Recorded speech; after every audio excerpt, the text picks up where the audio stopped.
Our next speaker that I want to introduce to you is a gentleman that has flown down from Washington, D.C. He's a young man that I've known now for about 4 or 5 years. I got an opportunity to meet him when he worked for the Texas Public Policy Foundation, which about the same time that Smart Justice was created almost 10 years ago, a group at TPPF also was created called Right on Crime. And it was a conservative movement that realized that the paradigm for criminal justice system needed to be altered, that we needed to look at doing things that would have positive outcomes and still maintain public safety and not just have retribution be the answer to everything. So Vikrant had an opportunity to work there, and I got a chance to know him from his participation at the Public Policy Foundation. And then about 7 months ago, he went to Washington, D.C. and became a senior research fellow for the Charles Koch Institute. So he's an attorney, he's a very bright young man, and he's going to talk to us about a national perspective on what's going on around the country. You know, it's often, as I was talking with him on the phone when I talked to him about coming and speaking, I mentioned, you know, we kind of feel like here in Florida we've fallen off the wagon a little bit, that we're not leading the charge anymore on smart justice and right on crime concepts. And so he's going to tell us a little bit about what he sees happening in the rest of the country and share with us some of the things that he believes are coming down the pike. So please, let's give a smart justice welcome to Mr. Vikrant Reddy.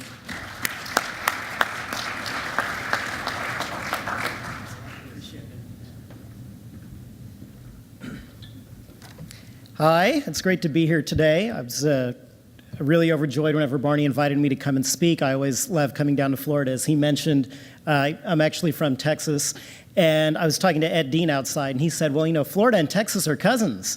And I said, yeah, I love Florida. It's a lot better for a Texan than living in Washington, D.C. is, I'll tell you. So it's great to be here. And as I was coming down here, because I knew I was coming to Sarasota, I thought of this old pulp mystery writer. I wonder if you guys know of him. His name is John McDonald. And he lived in Sarasota, I think in Siesta for a little while. Very famous writer, famous son of Florida. And he had this great line in a book, which I wanted to read to you guys because it absolutely tickled me. He's writing about boats, which people in Florida have a lot of experience with boats, and I think they'd probably relate to this. He says, I'm wary of the whole dreary, deadening, structured mess we built into such a glittering, top-heavy structure that there's nothing left but the brute routine of maintaining it. And I thought, I know he's talking about a boat, but it sounds like he's talking about the American prison system.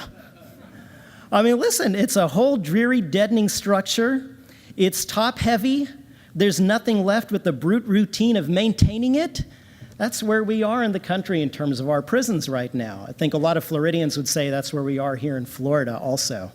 But things are getting better, and I'm going to talk a bit about the national perspective and how things are getting better. But before I do that, I want to talk about how we got to where we are, how we got to a top-heavy, deadening structure that we're just maintaining at this point. First of all, let's be clear about the problem. We do have a very significant incarceration issue in the United States. It's really extraordinary.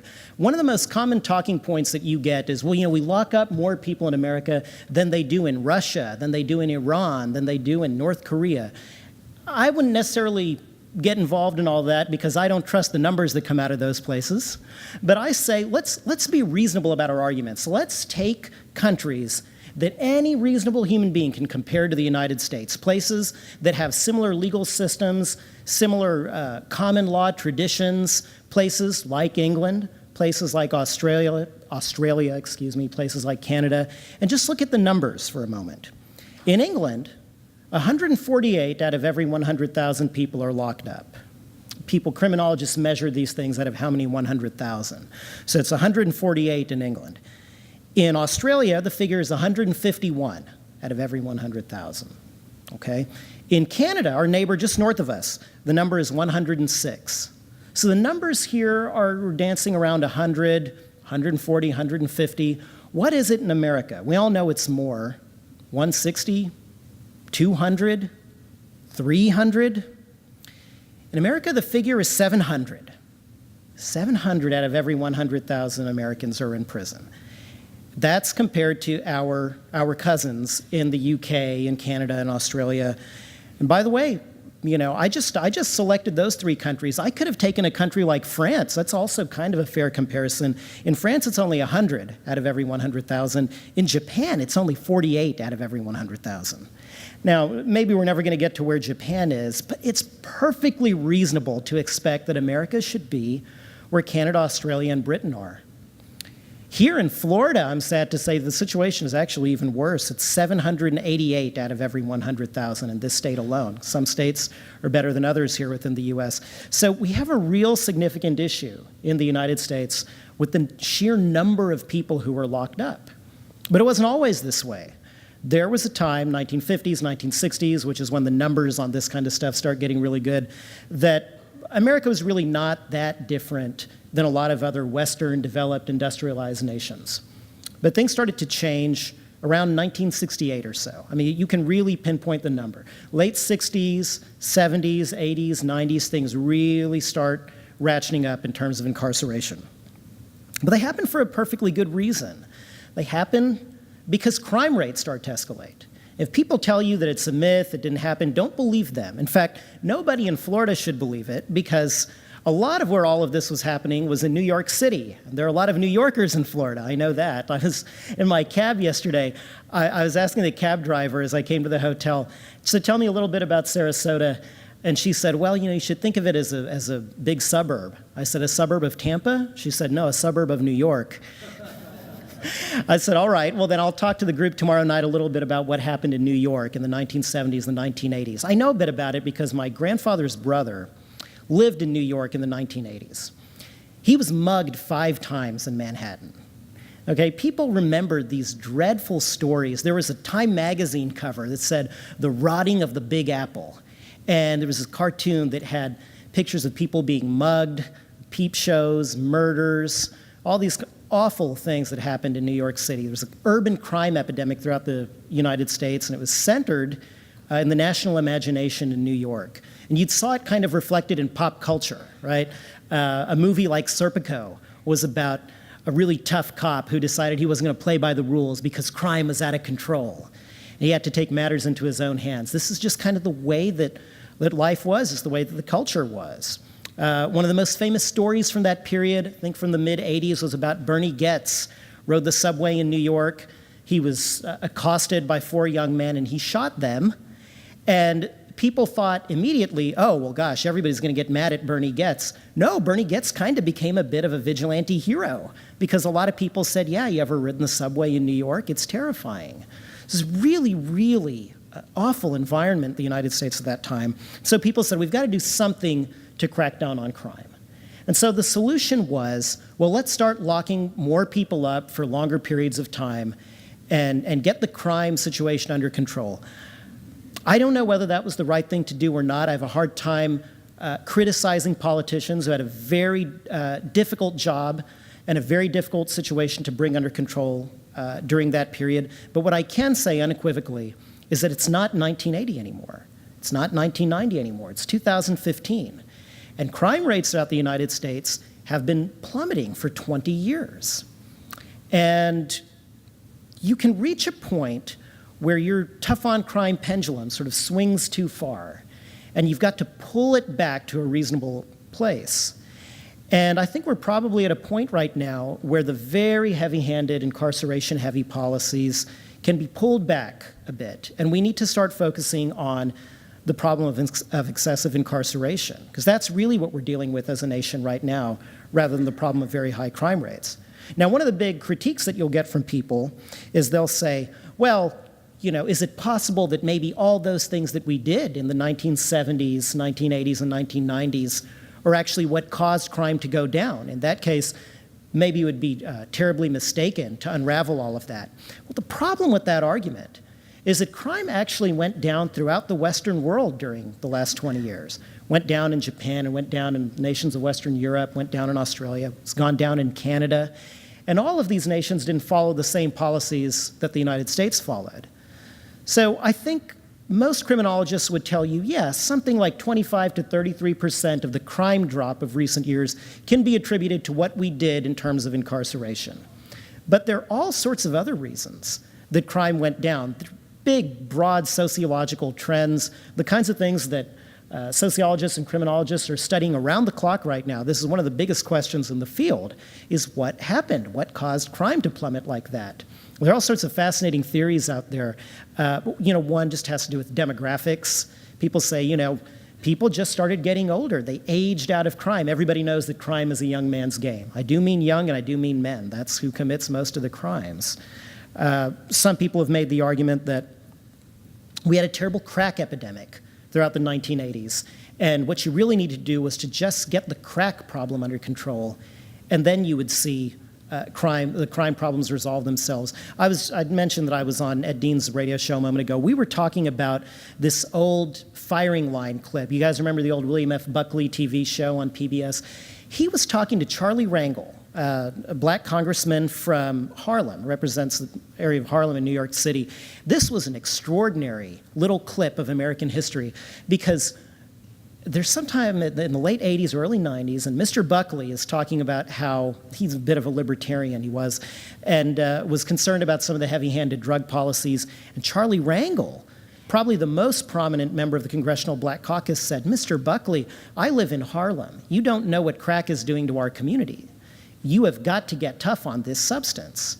And that was a perfectly reasonable argument back then. Now, a lot of people would probably say now, maybe we went too far on that, and maybe we don't want to replicate what was done at that time with a drug like, say, heroin, which has become a major issue in the United States right now. But that was a serious argument that was made, and it's not one that should be laughed out of the room.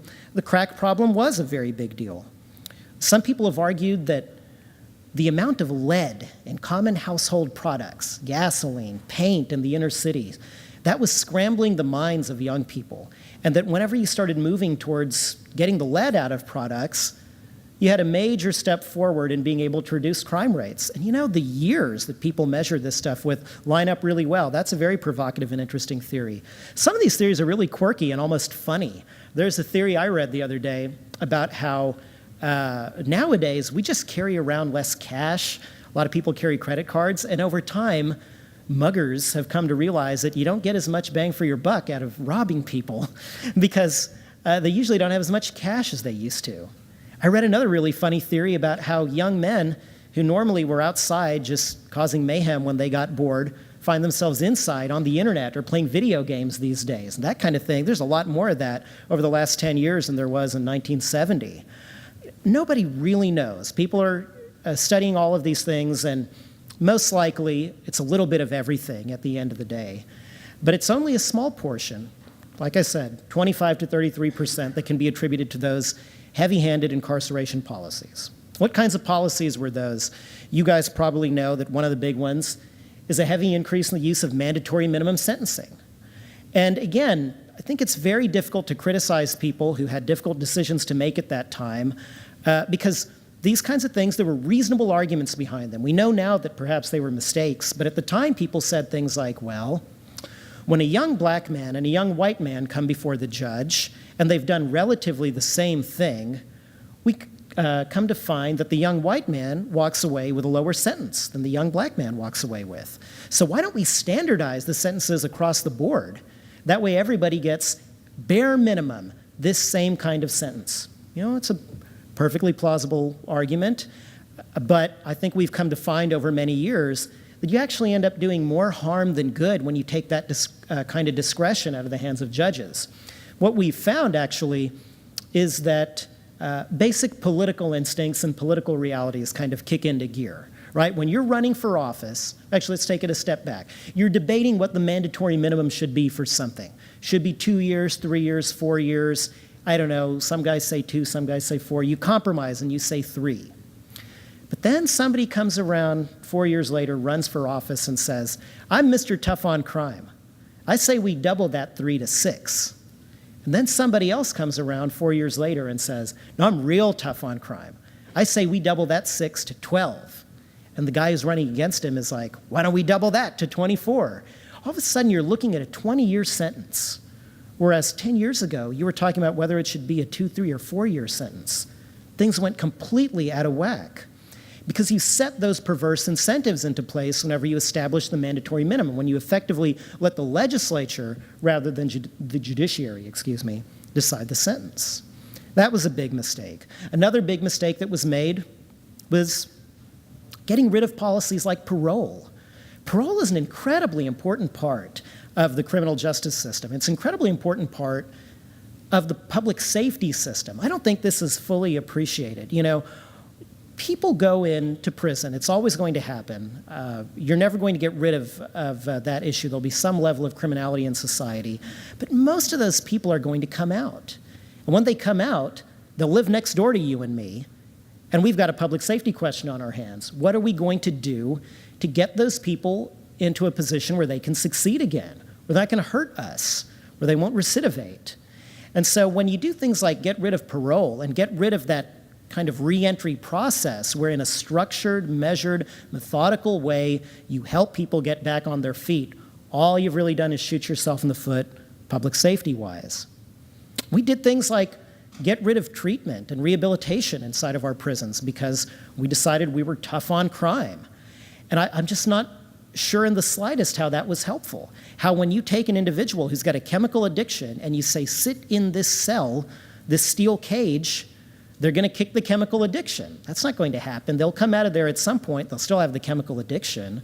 That doesn't make a lot of sense. It doesn't mean that you get soft on drugs. It doesn't mean as a society that you don't fail to appreciate the horrible things that drugs do to a neighborhood, to a family, to an individual. You do hold people accountable. And you are serious about those kinds of things. But putting somebody in a cell and not getting them any help for this chemical, biological problem doesn't really make a lot of sense. So that was another thing that I think that we did in a really flawed way. And that's just the way that politics and policy worked in this country for decades. I'd mentioned earlier that I'm from Texas, and I will tell you that when George W. Bush was Republican governor of Texas, he opened a lot of prisons, just locked people up. But before him, we had Ann Richards in my home state, and she was a Democrat, a very famous Democrat, which many of you remember, and she opened up a whole lot of prisons too. Before her, there was a man named Bill Clements, who was a Texas governor, another Republican, opened up lots and lots of prisons. It was a bipartisan thing at a certain point. I do think it's fair to say that conservatives were the first people to kind of step in and say, well, we're going to take this seriously, we're going to get tough on crime. But then, and you know, you guys kind of remember this when the most famous incident, right, these things played out at the presidential level. It's in 1988, there's the Willie Horton ad, where George H.W. Bush is running for president, and he uses the example of this figure who was given a furlough program in Massachusetts, who then went off and killed some people, and levied the criticism that these kinds of furlough programs are soft on crime. We shouldn't be doing these kinds of things, and this incident was used against Governor Michael Dukakis by the Republican George H.W. Bush when he was running for president. But you know what? What's talked about less frequently is that the first time that furlough program was used against Michael Dukakis was in the Democratic primary by Al Gore, because the Democrats themselves had recognized that we've got to be tough on crime. We've got to do these kinds of things. In 1992, Bill Clinton, who's a masterful politician, as everybody knows, is running for president, decided, I'm not going to let anybody call me soft on crime. He went out of his way to leave the campaign trail to fly back to Arkansas and oversee the execution of a mentally retarded man. And he did this because everybody in America, left or right, was climbing all over themselves trying to be as tough as possible. That was the climate back then. And when you would poll people, we've got data on this, and ask them, what's the thing you worry the most about in the country? They would say crime, time and time again, year after year. But things are different now. And when you ask people what they care about the most, crime barely registers in the top 10. So we have this environment, and as I said before, sociologists aren't quite sure how we stumbled into it entirely, but we are here where crime is not the issue that it once was, and we're able to talk a lot more in a more measured way about our incarceration issue. And we shouldn't fail to seize the moment. It's really an extraordinary time, and I think we ought to take advantage of it. So Barney asked me to talk about the biggest trends in criminal justice nationally, and we'll talk a bit about that, but we'll start by talking about the biggest trend, the number one thing, the kind of man bites dog story in all of this, and that is the role of political conservatives in criminal justice reform right now. I'm talking to you guys from the Charles Koch Institute. You all know that Charles Koch, my boss, is a major figure in conservative politics, although if he were here, he would insist that he's not a conservative. He would say, I'm a libertarian, I'm a classical liberal, but he would also note that, by the way, his perspective on criminal justice is one of the reasons that he doesn't think of himself as a conservative, but rather as a classical liberal. Because when Mr. Koch and when people at the Charles Koch Institute institutionally look at criminal justice, they ask themselves a few questions about why this is an important issue to be involved in. And I think conservatives across the country are asking themselves these questions, and this is why you're beginning to see leadership from political conservatives on this issue. Those three questions come down to public safety, costs, and human dignity. We already talked a little bit about the public safety component, right? I said that most people who go behind bars eventually come out. In fact, I have a figure I can apply to that. 95% of the people who enter American prisons eventually come out of American prisons. They aren't there for life or getting the death penalty. And those are the people who we need to be asking questions about with regard to public safety. We need to ask ourselves, okay, does this person have a mental health issue? Because if so, are they getting the treatment that they need for that problem? Does this person have some kind of a drug addiction? Because if so, we want to make sure that they're getting the drug treatment that they need. For heaven's sake, can this person get a job when they come out from behind bars? Every single iota of data that we have suggests that the number one indicator of whether or not a person is going to reoffend when they come out from behind bars is whether or not they've got stable employment. So we have to make sure that we can get these people work. And these are public safety questions. That's a really important point here from kind of a conservative law and order, tough on crime point of view. These are not softy questions. These are we're trying to keep the public safe questions. These are the kinds of questions that I would think elected officials here in Florida have to grapple with on a regular basis. What do we do to keep our people safe? Another thing people are thinking about is costs. Okay, in the state of Florida, putting somebody in prison for a day costs about $50. Having somebody on probation for a day costs about $5. It's literally 10 times as expensive to incarcerate someone. And so some people, you'll say to yourself, I will cut that check for. It is a killer, it is a rapist, it is a very serious hardened offender. It doesn't matter what it costs, I'll cut the check. But when you were talking about a low-level, nonviolent offender, why in the world would a taxpayer want to pay 10 times what he needs to pay to hold that individual accountable? And I think that fiscal question is a very big part of what political conservatives are thinking about these days. Well, the final component is this question of human dignity. This is a very, very significant driving force here. There is something Orwellian, I think I'll use that word, when you look around the country and you see so many of your fellow Americans in cages. You see so much lost human potential. And you see some of these neighborhoods and these families that are in extraordinary decline. You guys don't need the figures to know, you don't need the figures quoted to you chapter and verse about what happens to the children of people who are incarcerated, right?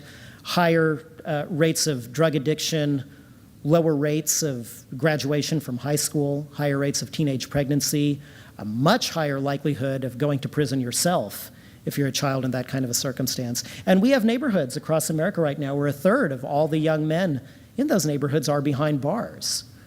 And that's very terrifying also, and that's very tragic. And that, I think, goes fundamentally to that question of human dignity. So many people who say, well, I'm a social conservative, and I'm concerned about families and neighborhoods, have started asking themselves, how can I legitimately call myself a socially conservative person if I'm not concerned about these societies?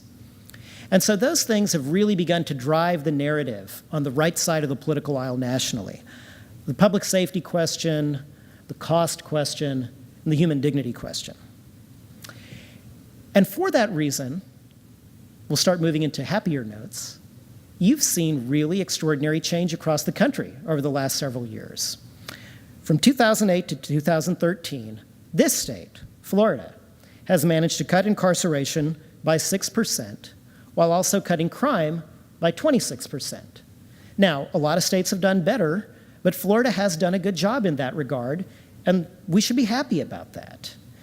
And we should start looking at what other states have done so that here in Florida, people can copy from fantastic examples. I'm going to talk a little bit about some of the more prominent successes in some of the more prominent states. I'm going to focus not exclusively, but primarily on states that I think are similar to Florida in their political culture, places that are conservative states, right? Places where people who identify as conservative control the governor's mansion, control the legislature, are very prominent in the judiciary, because we need to know what kinds of arguments to make to communicate to audiences like that if we're going to be successful here in Florida.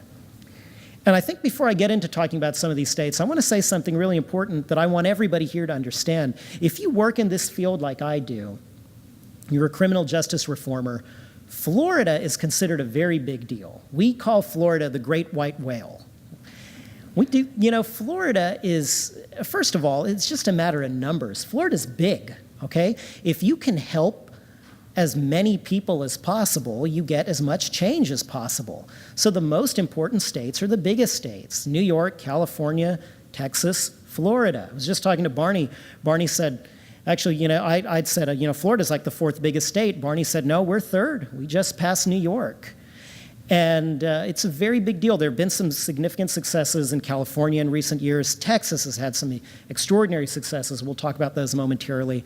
But people feel like Florida could be doing a lot more around the country.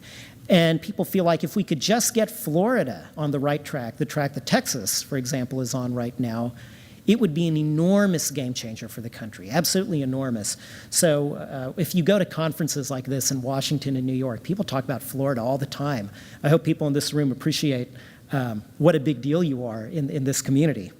So let's talk about some of these states. Let's talk first about a state that's got a slightly different political culture, but similar weather, Hawaii.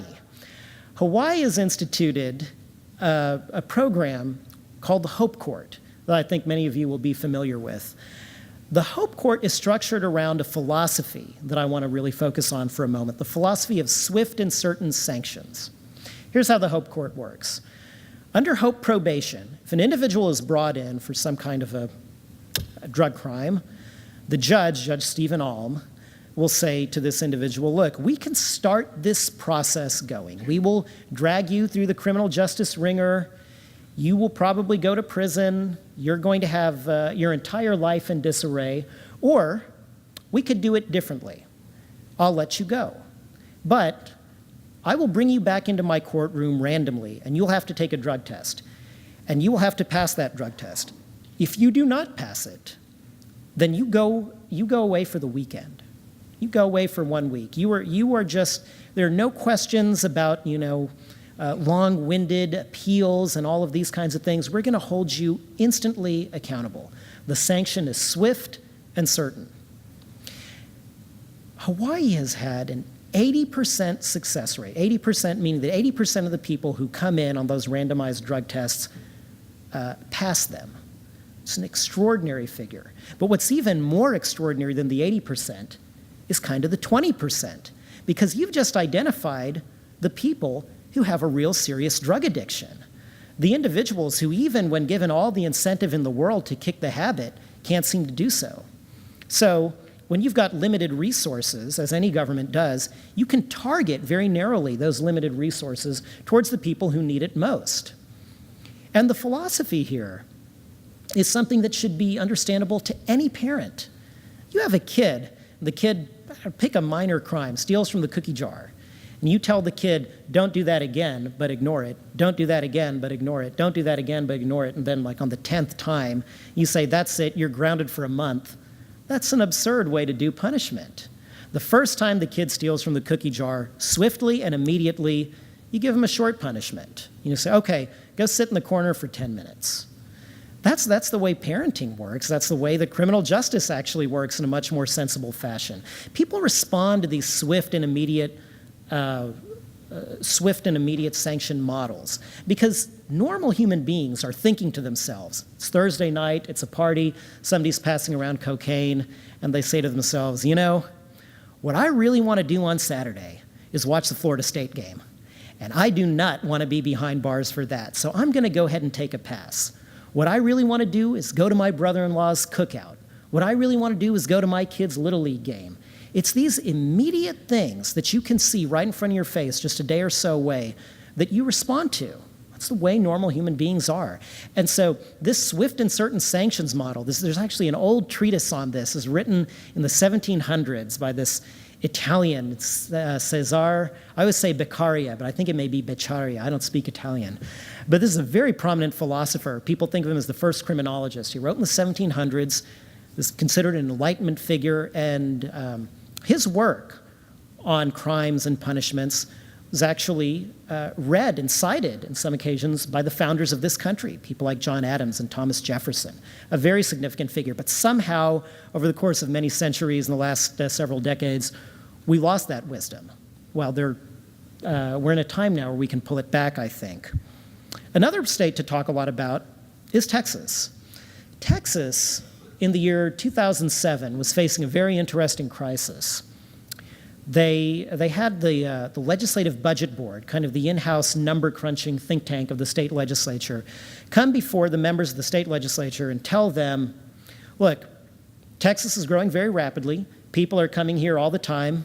They like the weather. They like the lack of income tax. They like the football, just like Florida. And that's a good thing. But you've got to understand that with all these people moving in, you're going to need more prison space. So by the year 2012, you need to build 17,000 extra prison beds just so that you can handle and absorb this inevitable problem. Well, the legislators kind of rubbed their heads and said, we've been doing this for decades. I told you, George Bush did it, Ann Richards did it, Bill Clements did it. Can we do something a little bit differently? Is there some other way to handle this problem?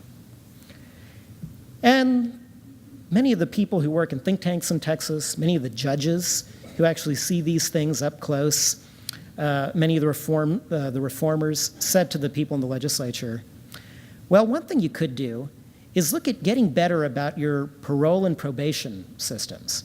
You could make the drug courts much stronger, actually. You know, drug courts are this really fantastic model where you go in, and the most important thing is making sure that you kick this drug habit. And all the people who need to be involved in that process, which is not just the judge, but also members of your family, members of your community, church, your synagogue, everybody who's involved in your day-to-day life is going to commit to helping you kick this habit. That's a much better model for dealing with drug problems. So Texas dramatically expanded the number of drug courts that they had in the state. Drug courts, by the way, if I remember correctly, I think the first drug court in America was actually founded in Miami. To some extent, Floridians can claim great credit for this. The problem is that we probably don't have as many drug courts as we'd like here in the state of Florida, and that model could be expanded tremendously. It could be expanded the way it was in Texas, because if you look at Texas and the success that the state had after 2007, once 2012 finally did roll around, they didn't need the extra 17,000 prison beds. In fact, in the year 2011, Texas shut down a prison. And in the year 2013, Texas shut down 2 more. Actually, we're in a position to reduce the number of prison beds in the state rather than open up more prison space. So it's really a fantastic example. And it's one that states across the country, I think, can learn from. Electronic monitoring is another thing that a lot of states have gotten very creative and innovative about. Georgia, in particular, has done some wonderful work just north of us on electronic monitoring. And it means so much more than I think what people think of instinctively. People say, well, okay, I'm familiar with ankle bracelets. That seems like a good idea. I can do that cost effectively. And, it's a low-level, nonviolent offender. We can monitor this person. They don't need to be behind bars. I get it. That makes sense. That does make sense. That is a good idea. But you can think even more broadly than that. So many fascinating things are happening technologically right now. We need to take advantage of them. I heard about this great gizmo about a year ago where you call in on the telephone And the amount of alcohol on your breath is measured through the phone. It's kind of like a breathalyzer on your car, but it's measured on the phone. And so you can call in regularly to your probation or parole officer, and they can get an idea right there of whether or not you've been drinking. That's a really big deal, because when the breathalyzer is connected to your steering wheel, what we're doing is we're addressing the problem of drinking and driving, and that's important. But when it's connected to your phone, we're addressing the problem of alcoholism, which is even more significant. That's the bigger underlying issue, right? Alcoholism is connected to all sorts of terrible things, not just drinking and driving, but rates of unemployment, rates of spousal abuse. Incidentally, these kinds of things we can get a better handle on if we start exploring these kinds of technologies. Georgia has been particularly innovative in looking at innovation and electronic monitoring and technologies of this sort, and they're a great example to turn to. The state of Arizona has done tremendous things in something we call performance incentive funding. I talked a moment ago about incentives and about how you have to be savvy about how incentives work in politics. We talked about that with mandatory minimums. You definitely have to think about that in terms of funding. Whenever you have got a system that says, okay, we're going to pay for the prison based on the number of people that are in the prison, you're just going to get a system that says, okay, let's get as many people in the prison as possible. That's a problem. If you instead have a system that says, we're going to fund these parts of our society based on the results that they get, based on whether or not the people who are in those prisons recidivate, based on whether or not they get degrees, based on whether or not they get jobs, then you've changed the incentive game, haven't you? And that's the way you want to start thinking about how you fund the criminal justice system. Arizona started a new model like this in 2008, and the number of probationers revoked to prison fell by 28% over the following 3 years. And the number of new felony convictions among those Arizona probationers fell by 31%. Another really exceptional success. And we're talking so far just about the criminal justice system, but there are elements of our society that people may seem instinctively to be outside the criminal justice system, but are actually connected in ways you don't realize at first. We should talk a little bit about that. What I have in mind is occupational licensing. People say, what does that have to do with criminal justice? Oh, a whole lot. You want to get a job in the state of Florida, you need to get some kind of a license for just about everything you want to do. Whether or not you want to be an interior designer, an athletic trainer, a cosmetologist, a manicurist, all sorts of professions require very extensive licensing requirements, written tests that you have to take, fees that you have to pay. In fact, there's an organization called the Institute for Justice that ranks states in the country in terms of how burdensome their licensing requirements are. The fourth most burdensome state in the country is the state of Florida. So let's get back to the criminal justice page for a moment here. Imagine that you're an offender who comes out from behind bars and you want to get a job. I mean, you really do want to get back on the right track. And you're told that for every little thing you want to do, you want to become a cosmetologist, you want to become a manicurist, it's impossible because the licensing requirements are way beyond what you could afford or you could absorb. There was a really crazy situation in Texas where I come from where for many years, behind bars in Texas, they would teach guys how to cut hair. They would say, look, when you come out from behind bars, you'll be able to be a barber. You put your life back together. But then the licensing laws in Texas said that nobody who had a felony on their record could become a barber. So what was the point of teaching these people barbering behind bars? You would not believe how many crazy little occupational licensing restrictions there are like that on ex-offenders. And what a game changer it would be if we could undo some of those. People ask me, well, where do you start? And here's what I've been telling people.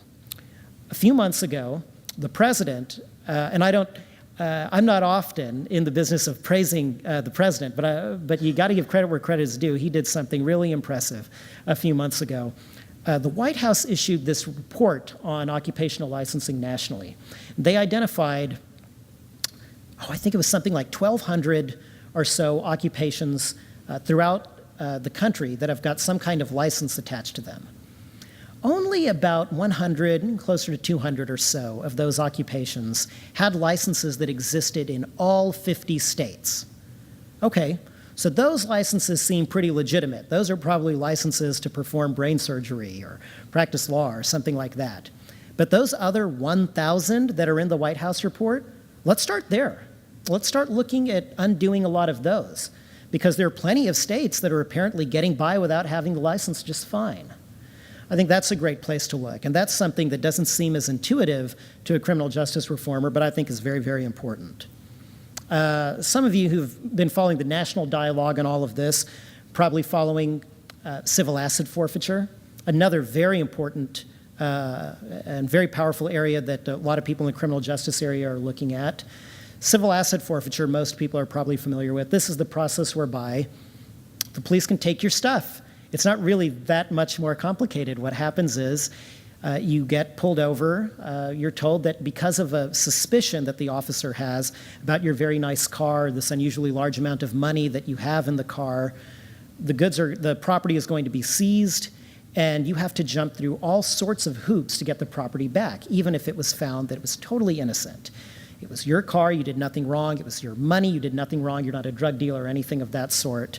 It's very, very difficult to get your property back. The reason that I mention civil asset forfeiture here, when we've been talking mostly about sentencing and corrections today, is because these are the kinds of things that go towards the erosion of trust between police officers and law enforcement and communities. I think it's a real tragedy when you start to see trust erode between law enforcement and ordinary citizens. When I grew up in Texas, I grew up in a nice kind of leafy suburb of Fort Worth, and I remember when we would go to the mall, my parents would tell me, if you get lost in the mall, just go find a police officer. You'll be safe, he'll help you get back to us. But there are neighborhoods all over this country where people are told the worst thing you can possibly do is to talk to a cop. Don't talk to a police officer no matter what happens. That's a real tragedy. And again, that's a tragedy from the perspective of public safety. That's how officers do their jobs. They get tips, they get leads. They get people who come to them and say, something bad happened, I trust you, I'm going to tell you what just happened. They follow up, you have better communities. But if people in these neighborhoods are terrified of their police officers, and if they're told from day one, don't ever talk to them, you've got a real public safety issue on your hand there. So I think those are the kinds of things we need to look at in terms of civil asset forfeiture. In terms of diversion, by the way, this is something actually that I was just talking with Tom and Greg about a few moments ago, if you guys haven't met them yet today. We were talking about how in the system so frequently diverting people from prison and into something like a mental health program or a drug treatment program happens kind of at the end of the line. It doesn't happen at the beginning.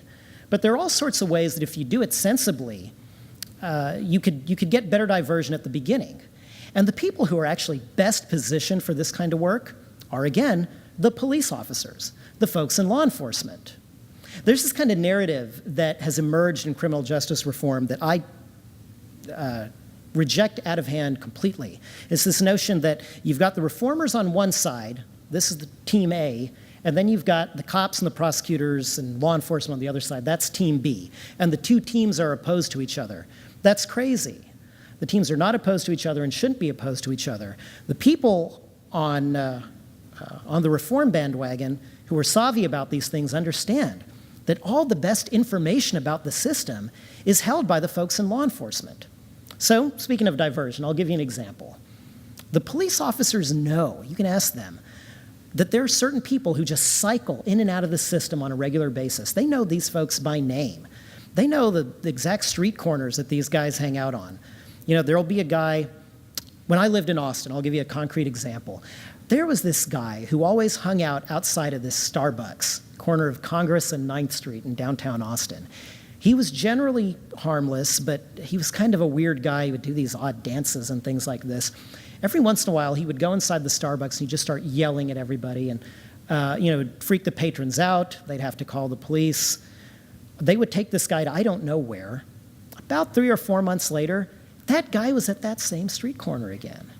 How often does it happen that people like that are not actually being taken to get the mental health treatment that they need or the drug treatment that they need. This guy probably really would have benefited from something like that. And if you ask the police officers, they'll tell you, yeah, it's disappointing. But I find this guy, I take him in for booking, I arrest him, he goes through the whole rigmarole, but I know he's going to be at that corner again in 3 months, and I know I'm going to get a call again, and I'm going to have to do my job again, and that's just the way it goes. What if that police officer was empowered to take that guy directly in for drug treatment, for mental health treatment? What if that police officer was trained in identifying those kinds of things and then was empowered to go and take those people immediately into diversion? That, I think, would be a real game changer, and it would be a game changer based on the knowledge that is latent in our trusted law enforcement officers. And there's a program like that that's being done in Seattle, Washington. It's called LEAD, and it's been very, very successful. 58% of the people who have been taken into the LEAD program, 58% of the people in LEAD do not get rearrested. And even among those people who are rearrested, they're 39% less likely to be rearrested for a felony. So you've gotten real significant results there. And these are the kinds of things that I think could be replicated in cities and states all across America, certainly here in Florida. So I hope you'll have noticed that with a lot of those states that I just rattled off to you, places like Texas, places like, I didn't mention this, but in civil asset forfeiture, New Mexico, I should have said, is the place that's really kind of pursued the most aggressive civil asset forfeiture reform. New Mexico, states like Arizona, these are the places that have political cultures that are very similar to Florida's political culture. And so I think it's perfectly plausible to say if all those places can do it, Florida can do it too, and Florida can have fantastic gains. There's a great Supreme Court opinion.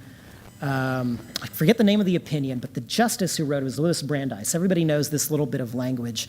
He said that the states, more or less, are the laboratories of democracy.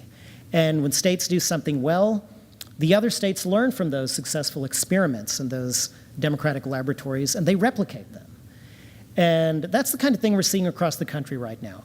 Arizona, Texas, New Mexico, Hawaii, Washington, these places are doing really innovative and interesting things. And other states, states like Florida, can learn from them and replicate those things. It's also the case, by the way, that the federal government can learn from the successful things that the states do. And you're seeing a lot of that right now. There's federal reform pending on Capitol Hill right now. There's an important bill on the House side, an important bill on the Senate side. These are big top-to-bottom reform bills, not to mention other smaller bills in both chambers. And I don't have a crystal ball. I don't know what's going to happen with these pieces of legislation, but I know that they're being discussed. I know that they're being debated. And I know that 10 years ago, nobody would have raised these issues on Capitol Hill. But now, whether it's Cory Booker on the left or it's Mike Lee on the right, people talk about them. And that's very important if you want to know what's happening nationally in terms of the great national trend. So I guess what I should say is that I started out by talking about some of the history and about some of the sad things that happened over the last few decades, but I ended, hopefully, by giving you guys an optimistic note. Wonderful things have been happening in the country over the last several years. Good things have been happening in Florida, but I have a lot of hope that things can get even better. People across the country have a lot of hope for that. And maybe I'll go back to John MacDonald, our great thriller writer, who had another great line that's a good way to end my talk today. He said, "There are people who try to look as if they're doing a good and thorough job, and then there are people who actually damn well do it for its own sake." And I think we got a lot of people like that in Florida. We've obviously got a lot of people like that in the room today, Barney, so I was happy to get to talk to all of you, and I will now be happy to answer any questions. Thank you.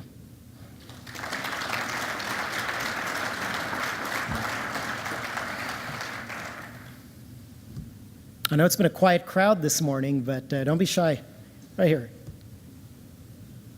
Many years ago, we passed a law that you have to serve 85% of your sentence. Have you seen any of the other states really look at that kind of policy and change? Yeah, that's a really great question. There are states that are looking at that policy. But one state that comes to mind, I'm sad to say, is a state where I think they maybe got that question wrong. So the state I have in mind is Indiana. And a few years ago, Indiana was looking at some big top-to-bottom criminal justice reforms. Now, there were people on the other side who said, well, we're not totally comfortable with the reforms, but maybe you can give us something on the other side. I said, well, what do you want? Indiana had a rule like this where you have to serve 85%. Well, their figure wasn't 85. I think it was something like 50 some odd. Don't quote me on this, but 50 some odd percent was the figure. They said, well, give us this. Bump that number up to 75%. Make that one higher, and then you can have some of the things that you want to have. So this was the compromise, and legislation is a very difficult process. A lot of you guys know that even better than I do. You work in it every single day.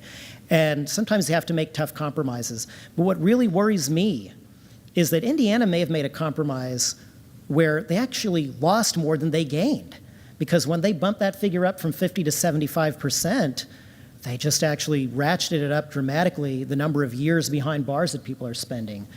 I've seen different estimates for this kind of thing. Different people have crunched the numbers. But I have seen estimates that say they're actually going to spend more money. And it could be very counterproductive. So what I would say here in Florida is I would hope that you do everything you can to bring that figure down. It's important because once people reach that 85% mark, if they are told, look, at this point, no matter what you do, no matter whether or not you go in for drug treatment today, no matter whether or not you go into this job training program, you are not going to be able to earn any time off of your sentence, then they're going to stop going. So you have to incentivize people. So I would say here in Florida, do what you can to bring down that 85% figure. But what I would definitely say is, if you're ever offered a compromise where somebody says, we'll ratchet that figure up just a tick to give you something else, try to hold the line. Try to hold the line on that.